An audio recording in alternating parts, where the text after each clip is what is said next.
after the first one, literally seconds later, there was a second loud explosion, and then followed by a third one, which was different. So the first couple of explosions were these were Mark 15 mortars, which are the big gas cylinders, and the IRA would empty them, put homemade explosive, and then put a high explosive booster charge in it. And they would put them in tubes, metal tubes, and the first explosion was what's called the base plate, which is to project the mortar around. These gas canisters out of the tubes and throw them. I think they were aiming either for brigade headquarters or the accommodation, which was just behind my office. And they were all single-storey buildings, so they were almost prefabricated. And certainly the analysis afterwards was, had they landed where the IRA hoped they land, the blast would have been so large that it would have just been like dominoes. All the buildings would have collapsed. And there were dozens, probably hundreds of soldiers in them at the time. Rhett, where were you born? So I was born in a country that doesn't exist anymore. It was way back before I was born, southern Rhodesia, and now is Zimbabwe. But when I was born, it was called just simply Rhodesia. And yeah, we were there. I was 8 years old when my father made the decision that our time there had come to an end. He didn't see a future for the family, didn't agree with the white politicians and the route that they were taking. He really wanted to engage with many of the other people. And so we left when I was 8 to come to the UK and start life again. So living in Rhodesia, which is now Zimbabwe, why were you there? What was mum or dad doing? What was the dynamic? So I guess I'm third generation African, if you like. My grandmother was born in Cape Town. She married a fighter pilot from the First World War who probably had PTSD actually, and he decided that UK life wasn't for him in the 1930s. He'd flown Sopwith camels in the First World War. He'd seen a lot of his mates killed, and he survived. And so in the early 30s, he got married and bought a piece of bush in the middle of Africa. This was the time of empire, British Empire, so people were encouraged to go into the empire and make something of it. And he started growing a tobacco farm. And actually, ironically, I'm told now that it's a gold mine, literally. But sadly, their marriage didn't survive. He had a stroke, and his character completely changed. My grandmother divorced him. My father, by then, had been born. He grew up. He was a farm manager in Rhodesia, as it was, and he then got involved in the Civil War. So, as pretty much many black people and all the white people did in fighting what we saw as terrorists, some would describe as freedom fighters. So Robert Mugabe and his side on the Shona tribe, and another lot from the Matabele tribe. And there was quite a vicious, quite an unpleasant civil war that ended in 1980. And eventually, 1981, Robert Mugabe came to power, and then there was a big exodus, including actually my wife and her with her family as well. She grew up there, we grew up together and knew each other as kids. So was your wife's family involved in a similar kind of work, in military work? Yeah, so my wife's dad my father-in-law was a farm manager, like my father. They'd actually met at agriculture college when they were in their late teens, training as farm managers. They went their separate ways and got married and had kids, including my wife is the oldest and I'm the oldest in my family. And then, yeah, he got heavily involved. He fought with the Rhodesian Rifles. He went across the border a few times on patrols, on ambushes and so on, and had some close calls, you know, blown up in a truck, but on an anti-tank mine, and all the guys walked away from that on one occasion. Another occasion, he and his sergeant were out doing a reconnaissance for moving an ambush, and he looked over his shoulder, saw a platoon of the enemy coming towards them in extended line, looking for ambushes and guys like him. And they lay in the grass, which was only a few centimetres tall. And obviously he was praying. He was a Christian guy who had faith and asked God to hide them and to help them. And these guys literally walked between them and passed them over the top of them. And they lived to fight another day. So that would have been a moment of life or death then? Yeah, very much so. And I mean, he wrote a couple of postcards home after each occasion and just to his wife and said, please keep praying. Your prayers have been answered. And he certainly attributed that to God's intervention in a soldier's life, really. But that was very much the environment that I grew up in. And particularly we were out visiting friends on farms and things, and we were briefed. You'd only travel in convoys with armed trucks at the front and the back with 20mm cannon on the back of the pickup trucks. And on the farms, we were told if you hear any bangs or any shouting or shooting at night, climb out of your bed, under the bed. Every room had a small square cut out of the wall, so you could crawl around the whole house without exposing yourself, without having to go through doors and things like that.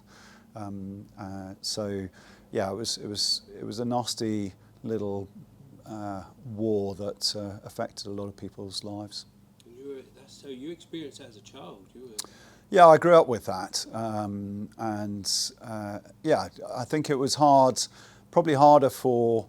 Well, certainly my dad, I have a very vivid memory of helping my dad load the magazine of his rifle on the bed or unload it. I can't remember whether you're loading or unloading with 7.62mm rounds. And certainly the smell of gun oil is very familiar. And one of the first times I came back from an exercise after I got married, my wife was like, oh, wow, that just takes me straight back to being a child. My mother-in-law, they stayed an extra few years until the end of the war, and she used to sleep with a pistol under the pillow, and she was trained by my father-in-law to shoot the pistol and shoot a submachine gun, and they locked all the doors, and yeah, it was quite a nasty little. That's powerful, because for a lot of kids, nostalgia and smells triggering memory wouldn't be gun oil.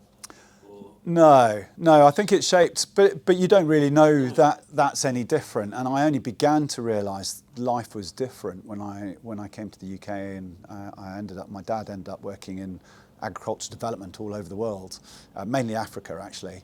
And so I got put into boarding school at the age of 8 and did 10 years at boarding school. So in the UK? In the UK, yeah. And so your parents stayed in Africa? So they moved around. Dad took him 6 months to find his first job, and paid for by the British government, but in what's now just north of the South Sudanese border. So it's in Sudan.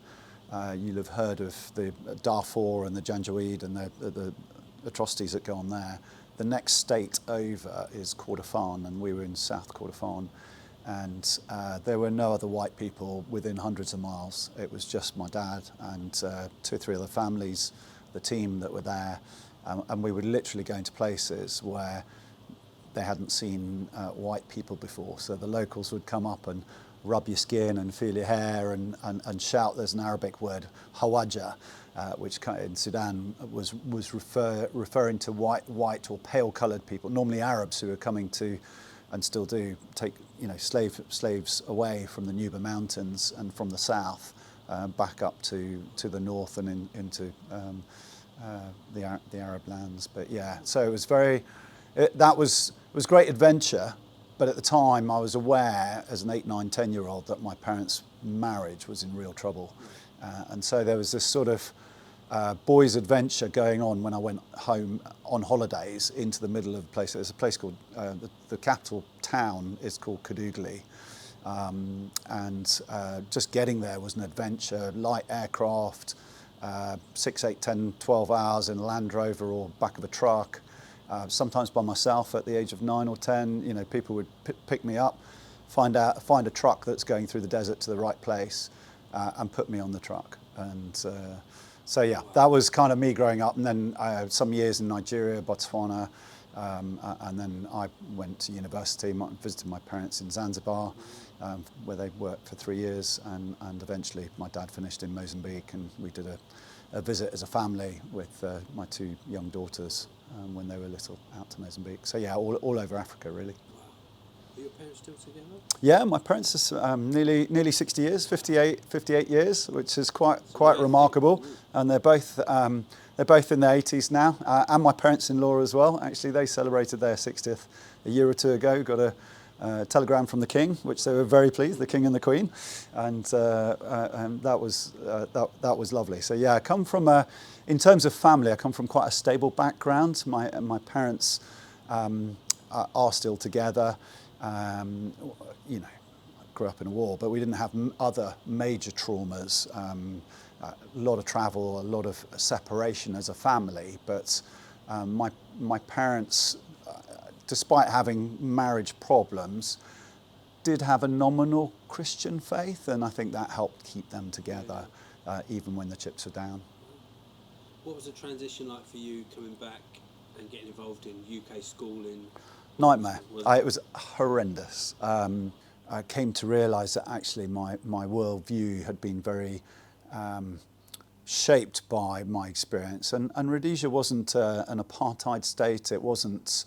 There were definitely racist people around. I wouldn't say my parents were particularly racist, but it was a white-dominated environment. And coming to the UK, being in a prep school, my parents being whatever it is, 3,000, 4,000, 5,000 miles away.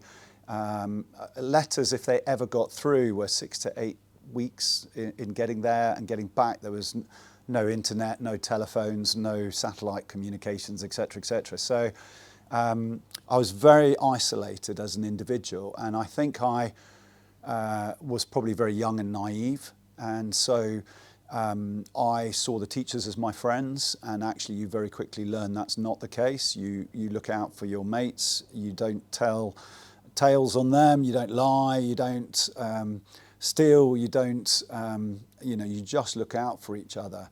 But I was bullied quite badly because of my accent and because of my life experience, and probably just my personality and so on. I just didn't settle very easily. And actually, after a couple of years, I was very grateful to my parents that I was moved from a private sort of prep school in Kent to a school in Guernsey.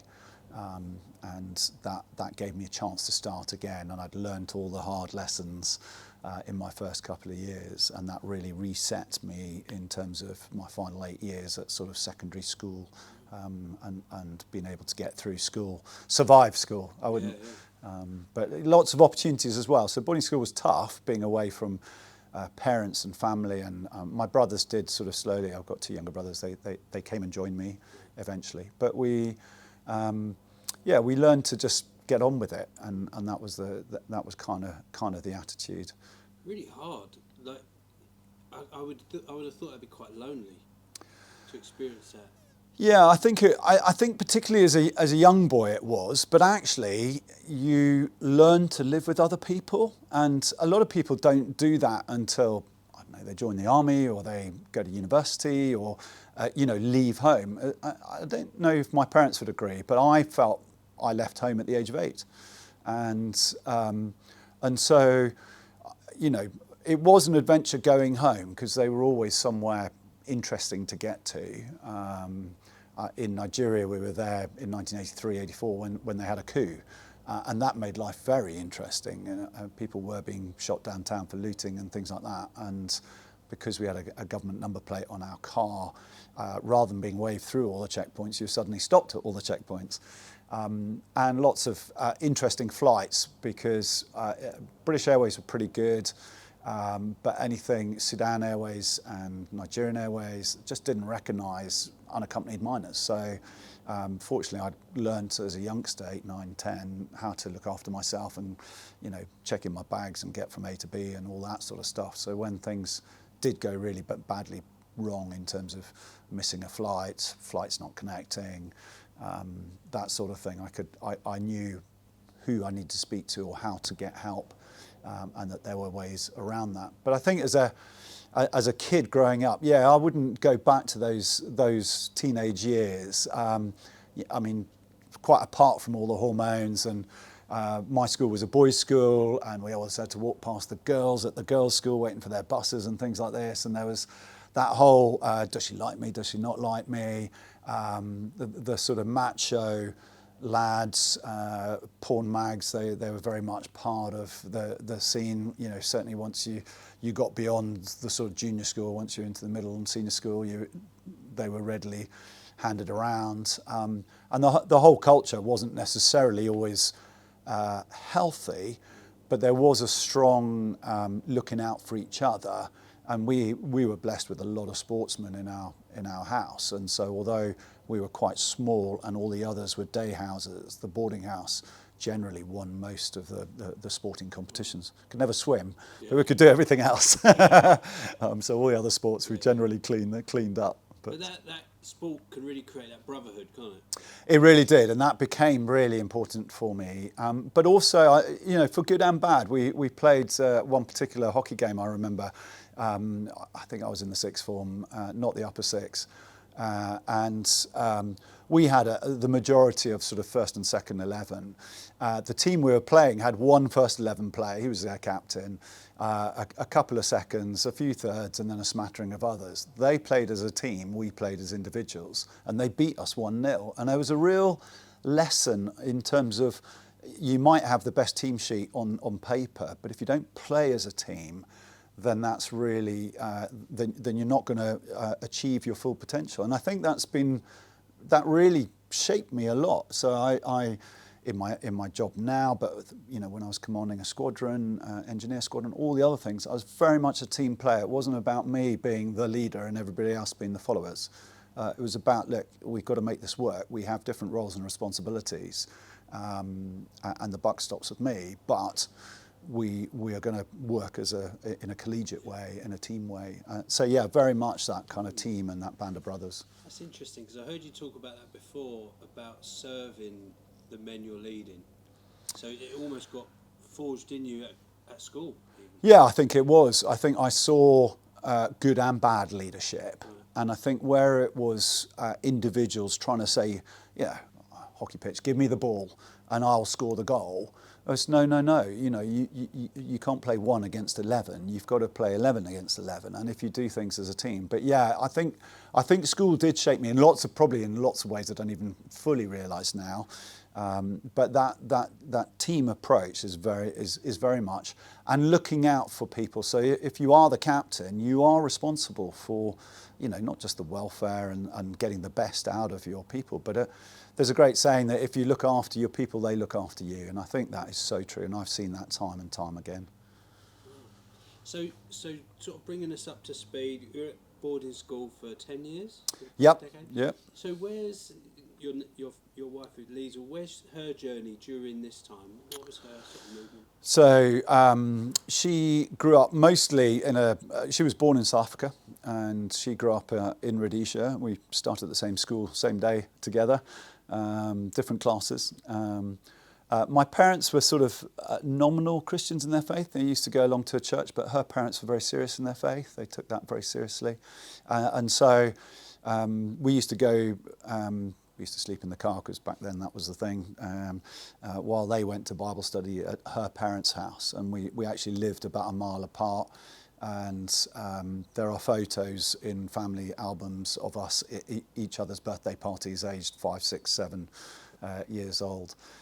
They stayed longer. They stayed to the bitter end in terms of the Rhodesian days, and in some fear and trepidation, were looking at the future with, you know, Robert Mugabe as president of Zimbabwe, and felt that there wasn't a future for them there.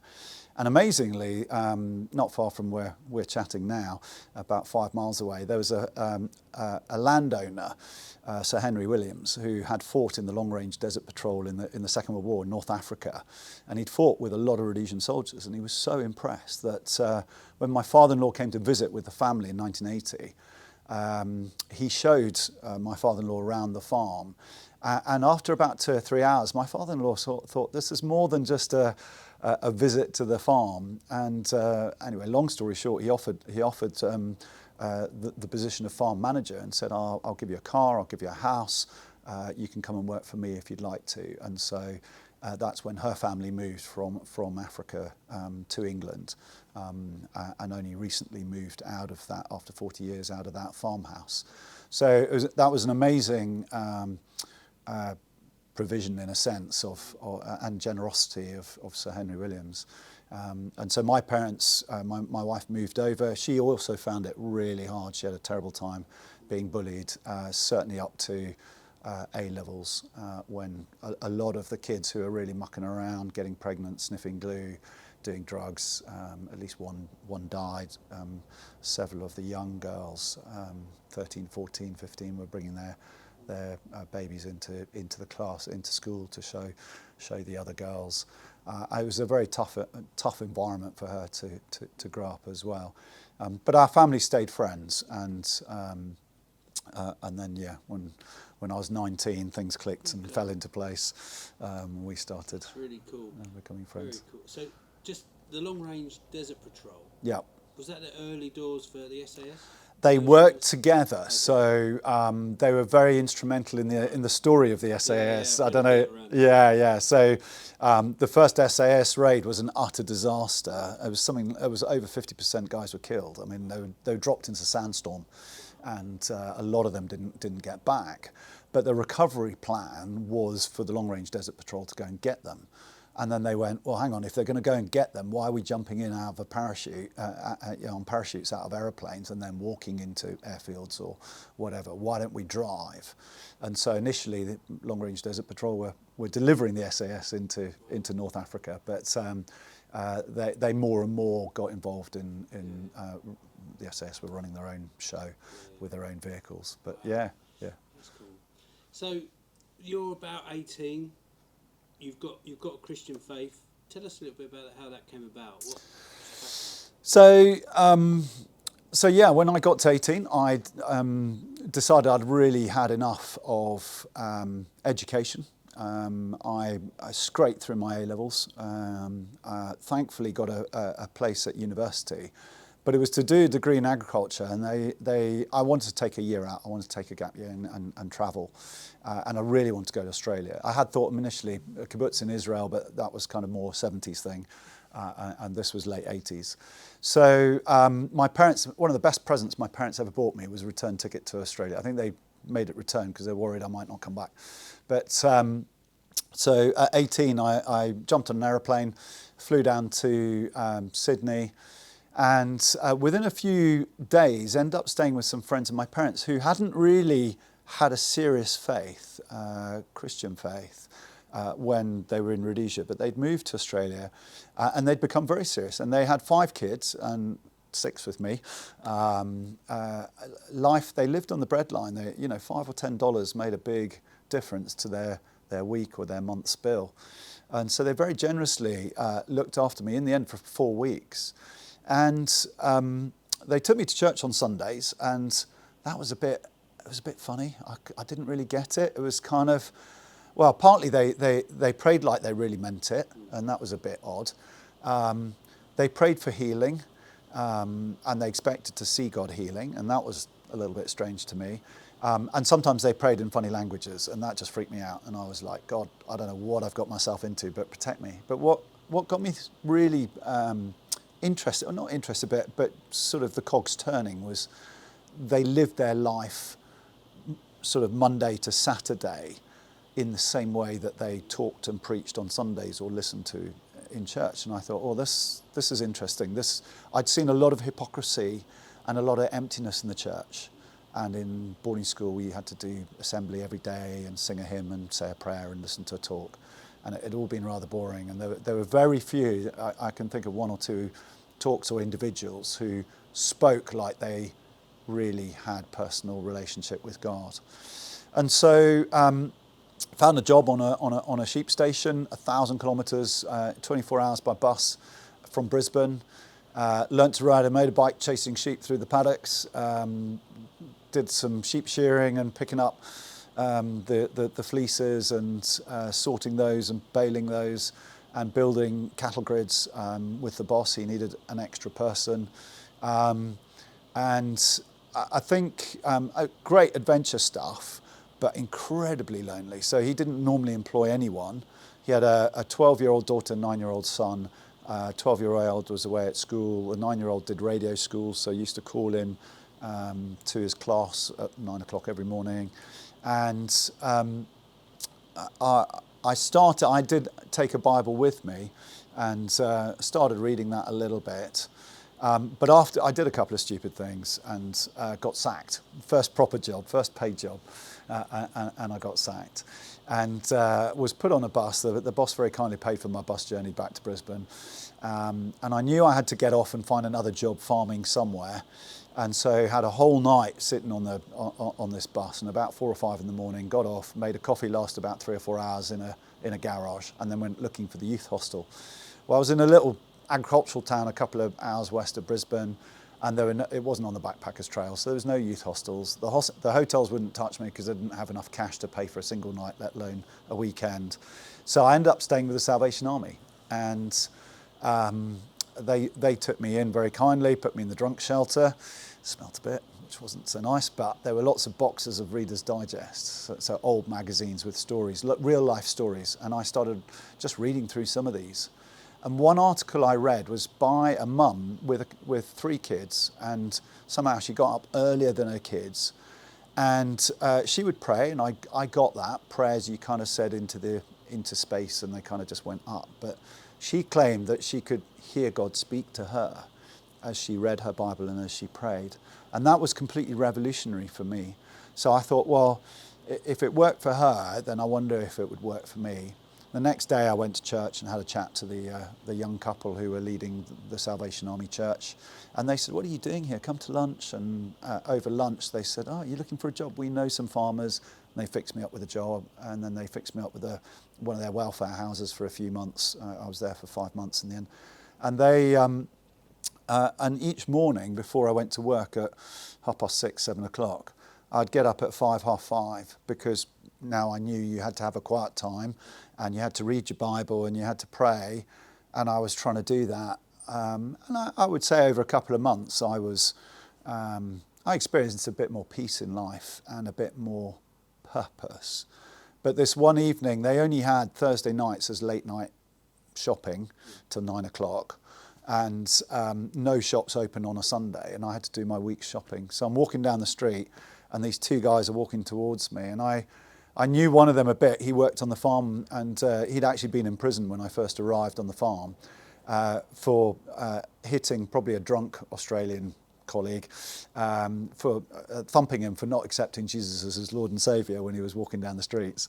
So I was very wary of him and didn't really, I mean, he was a bit of a nut job, bit of a nutcase. But the other guy just started talking to me about faith and what gave me assurance that I would go to heaven. I'm like, I'm a good boy, I don't swear too much, I don't sleep around too much. And they went, that's not good enough. And they explained the gospel, and they explained especially, the most famous verse they kept quoting, John 3:16, for greater love is this than no man than lay down his life. Sorry, that's John 15. But it was talking John 3:16, and as he did, I thought, oh, that's interesting. And eventually I said, look, gentlemen, I'm very British. I don't mean to be rude, but I've got 20 minutes to do the rest of my week's shopping. I need to go. And they said, well, let's just pray before you go. I'm like, oh goodness, if that's what it takes to get rid of you, okay. So we shuffled into the shadows. We're in the high street, in the public domain, and they suggested I prayed a prayer after them, and just saying, look, I'm sorry for all the things. Sorry God for all the things I've done wrong. Please, Jesus, would you come and live my life and be Lord of my life, and fill me with the Holy Spirit. And I dashed off to finish my shopping, didn't even get an entry in my diary. But the next morning I got up, as usual, at 5:30, opened my Bible, and I thought, those guys were talking a lot about John 3, chapter 3. And I read John chapter 3, and it was like reading it for the first time. I suddenly got it. I suddenly understood what the words meant. And I suddenly thought, oh, maybe this is God speaking to me.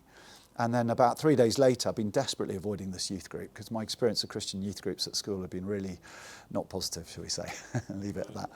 And so I went along this Sunday afternoon to this youth group, probably about 25, 30 kids, 16 to 25.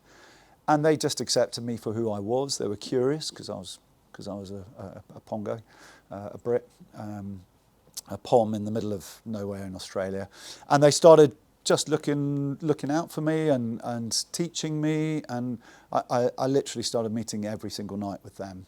And so that was great. And I can look back and say, well, they were helping me grow my faith. They were discipling me in terms of understanding what it meant to be a Christian.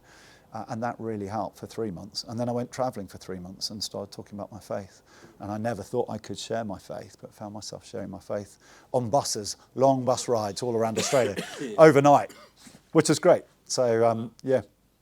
So then I found myself at university for 3 years as this new Christian, like, what is this? Yeah. What does this look like? So that was cool. Yeah, so that was good. So let's jump forward a little bit. You got into the army. We'll sort of pad this out, but just as an overview, as an intro for it. 20 years, Royal Engineers? Yep. Afghanistan, Iraq, Bosnia. Kosovo, Northern Ireland. Wow. 5 operational tours, probably on operational tour, probably 2 or 3 years away from the family. And then all the training that goes with that, so you can probably double that easily. So a lot of time away.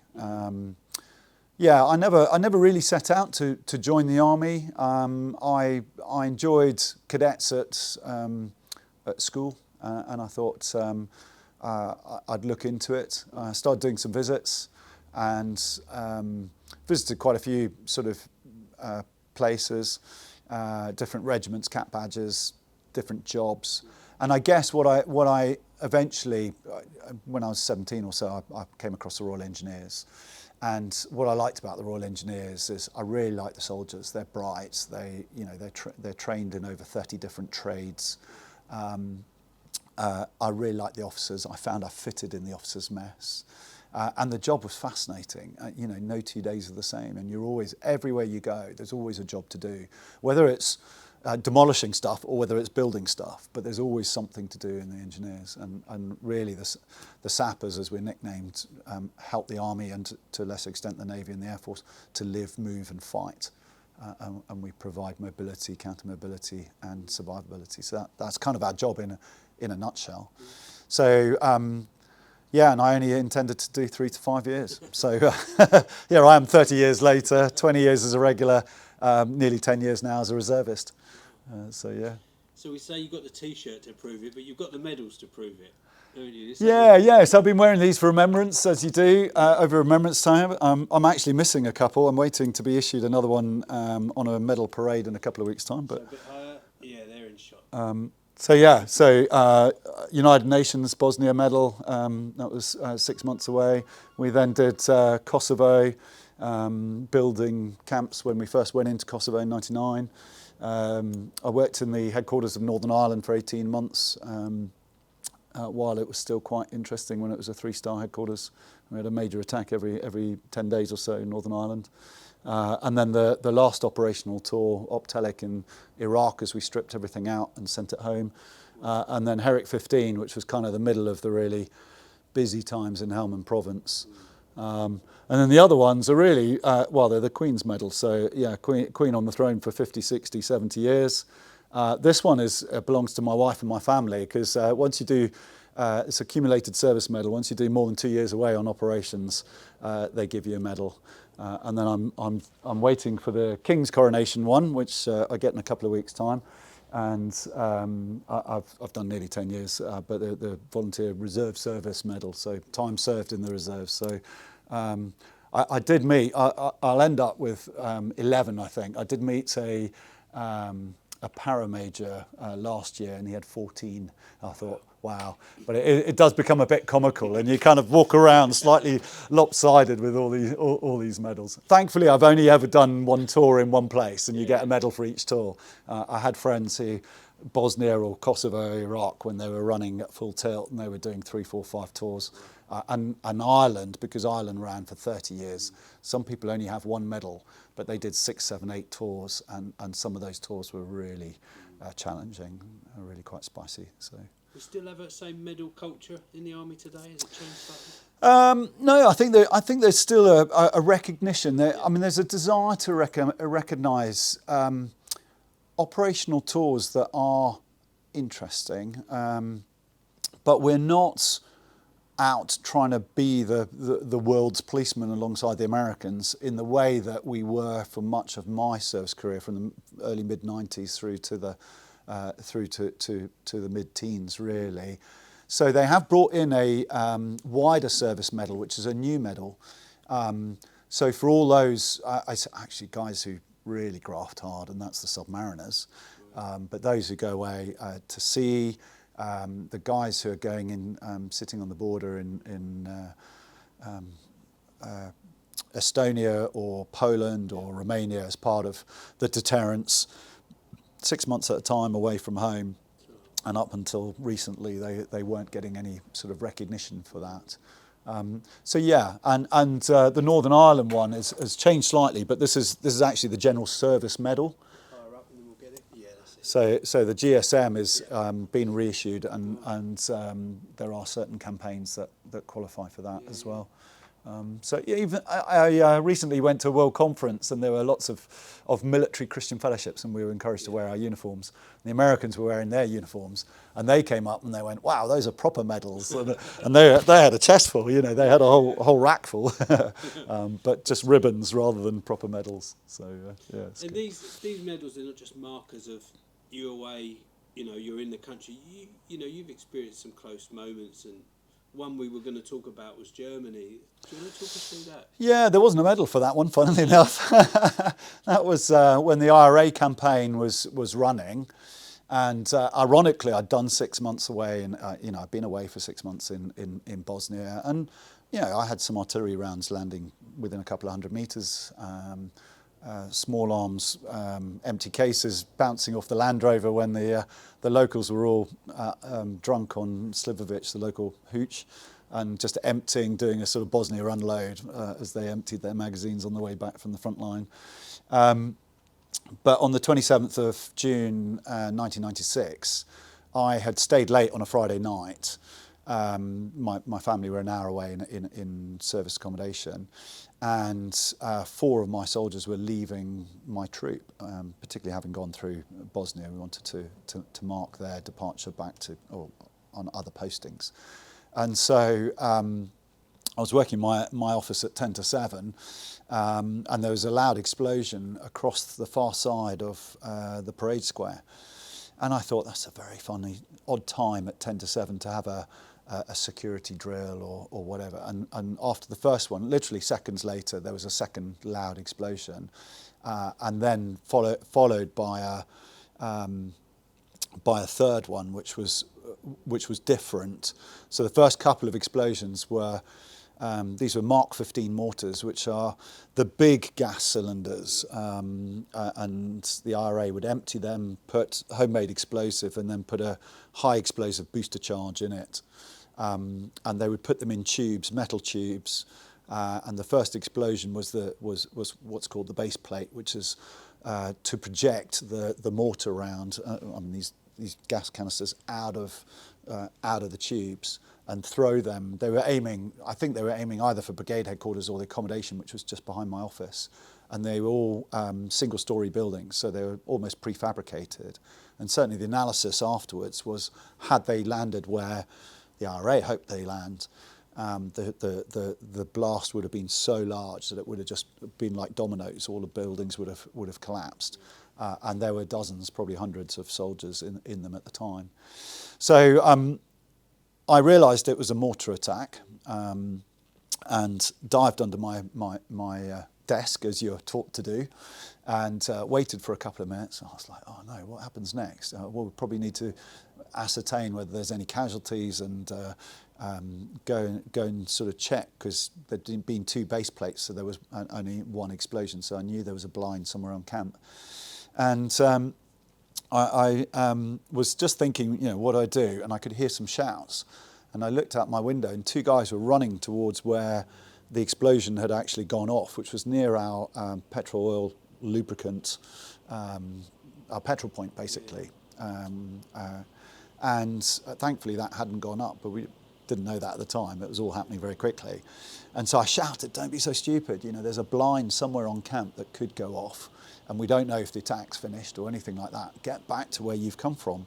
And so they went back to the accommodation. I went out the sort of back of the office, and there was 150 plus blokes. And we used to finish work in Germany sort of lunchtime on a Friday, and then have a few beers. And so 150, nearly 200 blokes milling around, looking a little bit lost. Everybody like, what's happening, what's happening?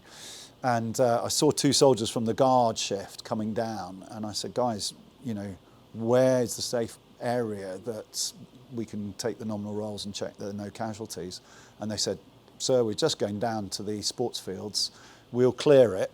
And then if you line everybody up, we'll... So I said to all the guys, right, everyone follow me, and started walking down to the fields when there was a third explosion. And it was the third, we didn't know at the time, but there were 3 mortars. And it was the third mortar that had launched. And so I just shouted, take cover. And we all hit the deck, tried to find a bit of cover, but the key thing is always get flat. So we lay on the ground and waited for this third mortar to explode. Thankfully, it never left the tube. We didn't know that at the time, but we waited sort of a couple of minutes and then looked around sheepishly and thought, nothing's, it's not landed and it's not going to be that high up. So I said, okay, let's go down to the... So we lined up on the sports field and took the nominal rolls. Most of my guys were missing, so the drill probably should have been stay under your beds, away from the windows, in cover. So you're not, if a mortar landed in the middle of the sports field and we're all standing there taking our nominal rolls, that wouldn't have been very clever. And then eventually the guys were told, right, stand down, you're thinned out, officers to the mess, and we were put on standby to deal with all the media who we were expecting to come, and because within an hour or so it was on the news. Meanwhile, my wife was at home, and somebody came and knocked at the door. We had a 3-month-old baby, and they said, there's been an attack. And she's like, oh, where? Quebec Barracks in Osnabrück. And she's like, my husband's there. And this is before mobile phones. So he's like, well, we're on high alert. So I'm not quite sure what they expected, but anyway, we're on high alert. And then he disappeared, and a few minutes later, somebody else came and knocked and said, have you got any blankets? We've got a casualty. And she's like, what do you mean? And the first guy had gone back to his house, locked himself out the house, climbed onto a glass porch. He didn't realise it was glass, but he could see a window, his bathroom window, and he was going to climb through his bathroom window back into the house, but then fell through and cut himself really badly as he fell through the glass porch. So then there was ambulance, and my wife had found some blankets and so on. So eventually, it took about 2 hours before I was able to call her and just say, I'm okay, there aren't any casualties, I'll be home once we're released. I got home about, I don't know, 11 or 12 that night, once we were released from dealing with media and all that, which we weren't required for, but we were on standby for. So yeah, it was a funny one to have come back from 6.5 months in Bosnia, where the threat felt much higher and you're on guard and you're on high alert, to be in your barracks, and it was the one and only mortar attack that they ever carried out in Germany, and then be attacked there. It was like, this is not what I expected. How close would the mortars have been? What's their fire range normally? Do you know? So these ones were designed to, I can't remember the exact figures, but they were designed to go a couple of 100 metres. It turned out, actually, it was an ex-Royal Engineer, not a very good one, sapper, and for IRA, he was part of an IRA cell that had put the truck together with the 3 mortars and all the explosives, and a suitcase full of explosives to destroy the truck afterwards. And they'd driven from Cork in Southern Ireland to Northern Ireland, across the UK, across to Northern Germany, into a safe house. They'd come down, they'd identified correctly that we didn't have CCTV and we weren't guarding, or we didn't have eyes on our back gate. And that was sort of set down a tiny little lane between some German houses. And so they drove the truck down with a getaway car, and they were setting it all up. And either one of 2 things happened. Either somebody walked past and clocked them and they thought, that's it, run away. or there was actually a German lady in one of the houses, which they reckon would have been very badly damaged, who saw them and thought, this doesn't look right. And she was on the phone to the Polizei, to the police, and saying, something's not right. And then that's when the first bang was, and she hit the floor. And the Polizei were there in less than 5 minutes, and they just missed these. They caught them later, a few days later, but they just missed the 5 guys who were setting up the thing. And it didn't. Thankfully, one made it out, but only went a very short distance. One went between the inner and outer fences, because we had a double fence line, and one didn't even make it out. And the suitcase, which would have caused the most damage of explosives to destroy all the forensics evidence, that was never set to go, but that had a 45-minute timer on it. So had that gone, that would have blown out the back gate as well as the houses and the truck and everything else. So, Wow. But yeah, it was a bit. A lot of people praying for me, and I get a real sense that yeah, prayers have been answered here. So, a question on my mind: you've travelled a lot, you know, and with the military, Afghanistan, Iraq. When you've travelled, has there been something that you've always done, like a hard routine, to just get used to the new climate, the culture, the situation around you? Is there any sort of tips about how you've adjusted to that new surroundings? Yeah, so I mean, the first one was always take time, and actually over time, the military became quite good at what's called the RSOI process, so reception, staging and onward integration. And that included particularly places like Basra and especially Afghanistan, re-zeroing your weapon, doing some gentle marches and PT to start acclimatizing, because often you're at altitude and the temperature's quite high or low. So those are kind of the physical military things. I think for me, it's about establishing your own routine. And that was quite challenging, particularly, I mean, less challenging for me as a young officer, because I would often end up in accommodation sharing a room with 1, maybe 2 other people. But my last tour, there was a mistake that was made. They thought I was sharing with someone else. But I ended up with my own sort of accommodation unit, sort of almost like a shipping ISA container type thing. And what it meant was, for me, I could get up early, walk the 100 metres to the kettle, put the kettle on, walk 100 metres to the toilet, go to the toilet, go back to the kettle, make my brew, go back to my bunk. And I would take anything up to an hour and a half to just spend some time reading some kind of devotional and reading my Bible, praying, journaling. And actually, in many ways in operations, life becomes very simple, because you're responsible for your weapon. You carry a weapon 24/7, sometimes 2.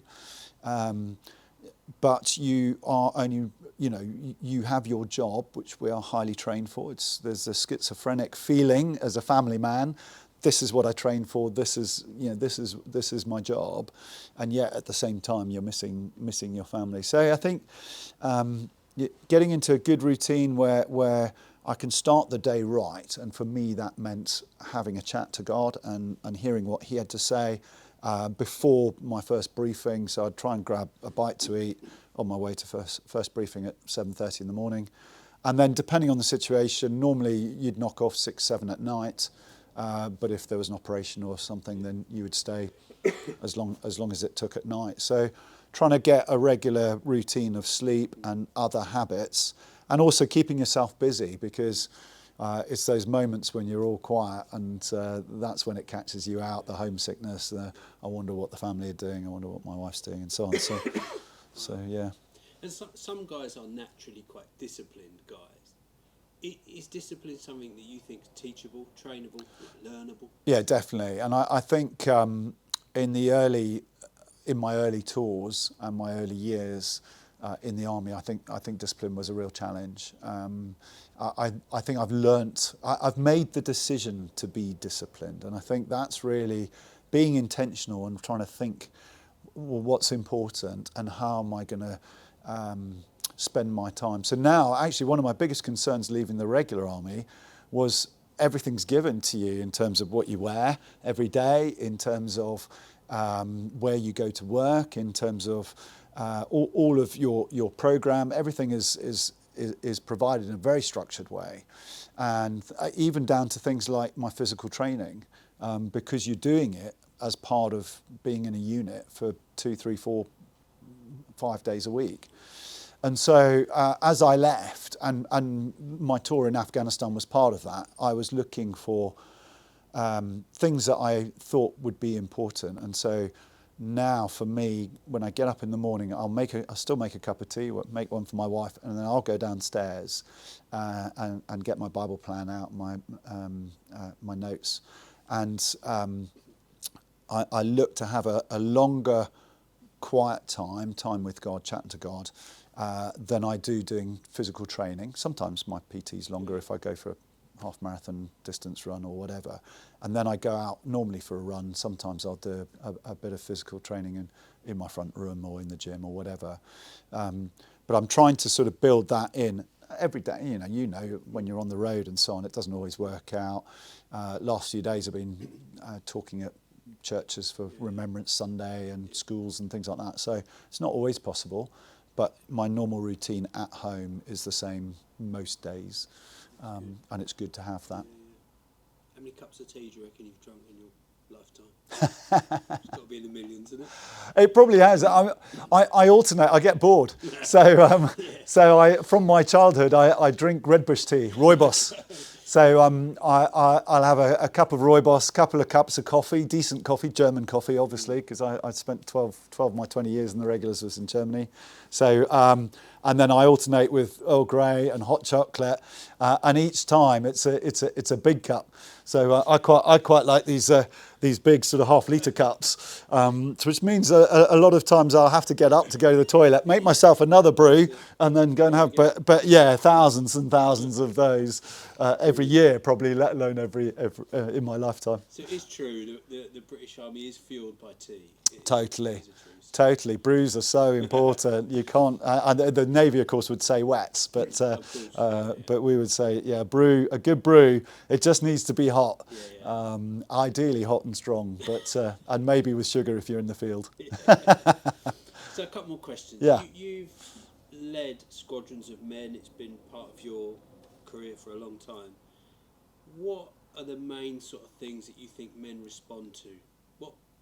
What is it that gets men to follow? I think it's summed up really well at Sandhurst, and not all officer cadets get it at Sandhurst, but you wear for a year of basic officer training, which every officer in the army has to do. You wear a cap badge, and on the cap badge it says serve to lead. And the way I look at that is you care about your men, and if you look after them, they look after you. And I've seen that time again, and I've heard people reflect that, soldiers reflect that back to me. I've got a good mate who said, yeah, the good officers we really looked out. They would go away for orders and they'd come back and their meal was ready and there was a brew and their bed was made and everything. The bad officers, we threw them under the bus. And so I think that it's true. And the way I used to do that is I would get alongside them, particularly I enjoy my physical training and so on. So when we're on the long marches, the long runs, because my fitness, in order to lead, ideally you need to be at least as fit as the majority of your men. You don't have to be the fittest and the strongest and the fastest and the rest of it. But if you can get alongside them, and that was often when I'd go up and say, hey, Smudge, how's your wife? Because I know she was ill last week. And I think I've twice had sort of really high compliments, both completely unintentional. One was from a soldier I served with 3 times. We were in the same unit 3 times. One of those times I was commanding the Armoured Engineer Squadron, and the following tour, he was promoted sergeant. We all went to the Sergeant's Mess, officers and senior NCOs, to celebrate with all these corporals, and his mates got him absolutely stowshit. I mean, he was roaring drunk. And so the RSM eventually said, right, all the corporals can go now and go and celebrate in the corporal's mess or in the squadron bars. And I walked outside about 10 minutes later, having said thanks very much, RSM, for a nice afternoon. And this guy, Mac, was still doing little circles outside the sergeant's mess. He hadn't moved at all. I said, Mike, would you like me to walk you down to the corporal's mess? He said, oh, sir, that would be really kind.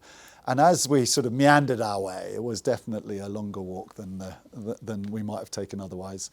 He turned around and said, oh, why haven't you been promoted? I said, well, I'm not the sharpest tool. I recognise I'm not, didn't get the reports and so on. He said, but you really cared about the blokes.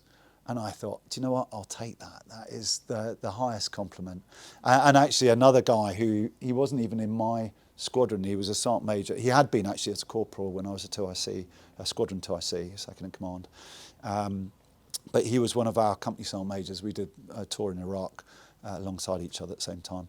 And he turned around to his wife, who my wife knew really well, and just said, yeah, he's one of the best officers I work because he cares about the blokes.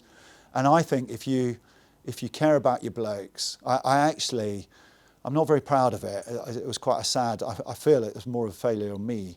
But one of my troop commanders came when I was commanding a squadron, and I effectively gave him a report that ended his career.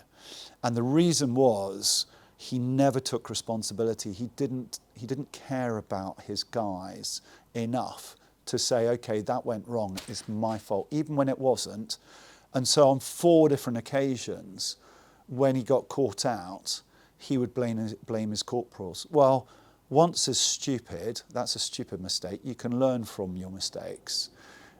Twice was really bad, but by the 4th time I thought, do you know what, if I don't end your career, and this was when Afghanistan and Iraq were in full flood, in another 3 or 4 or 5 years' time, you're going to be commanding 140, 160 men and women on operations, and you will do what's good for you and will make you look good, not what's in their interest. You won't look after them, and in the worst case, you'll put them in danger and potentially kill them because it's all about you, not about them.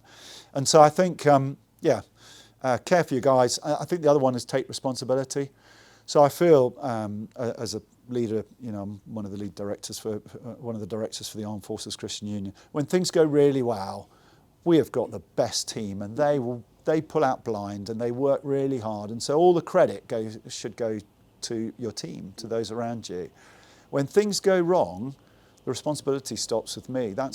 I can delegate my authority, but I can never delegate my responsibility. And so if it's gone wrong, I will normally acknowledge it. I will say sorry that it's gone wrong. That was my fault, and I will do everything I can to make sure it doesn't, A, to fix the problem, and B, to make sure it doesn't happen again.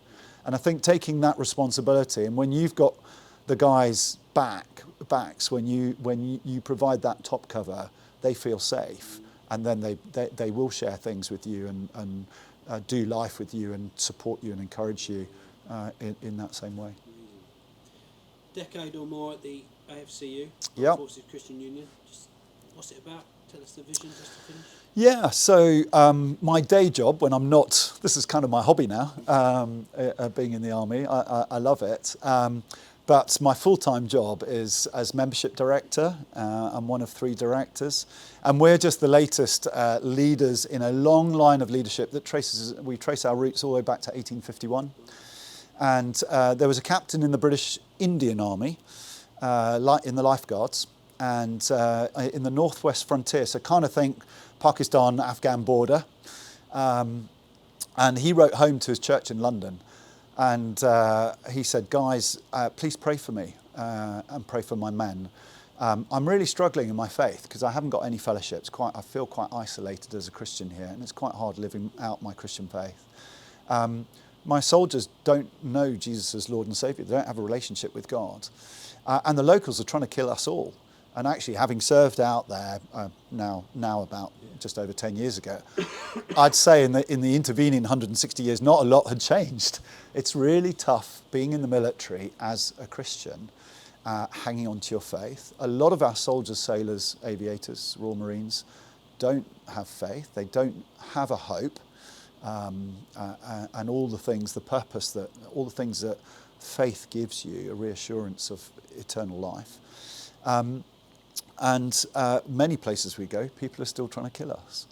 And so AFCU exists to support Christians in the armed forces And we also support civil servants in the MOD as well, because essentially we're in an environment where we are part of a system that has taken a lot of lives tragically. That is just the fallen nature of the world we live in. But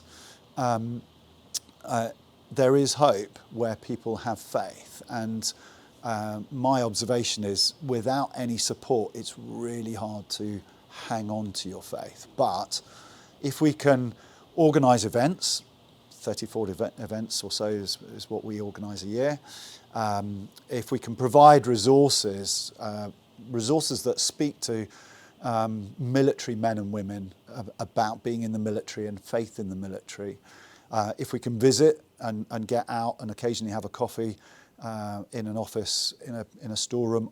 I've done it a few times on exercise in Canada and Kenya, Salisbury Plain, a few other places, and get alongside people. And if we can pray for them, and we started in 1851 as the Army Prayer Union, it was all ranks, and we're now all ranks supporting all three services, and that's really why we exist, and what we do is to encourage brothers and sisters in Christ who are struggling in their faith, to come alongside them and say, hey, you're not the only one. There are lots of people. There are veterans out there who will pray for you. They know what it's like because they've been there and done it, and they'll pray for you and your family, which is what we've had. And I don't think I would be sitting here today if it wasn't for many, probably dozens if not hundreds of AFCU members who have prayed for, encouraged, supported, written to me, visited me, sent me resources and so on. And that's really what I think has encouraged me in what I'm doing, so that now I'm part of that chain and trying to encourage others in the same way.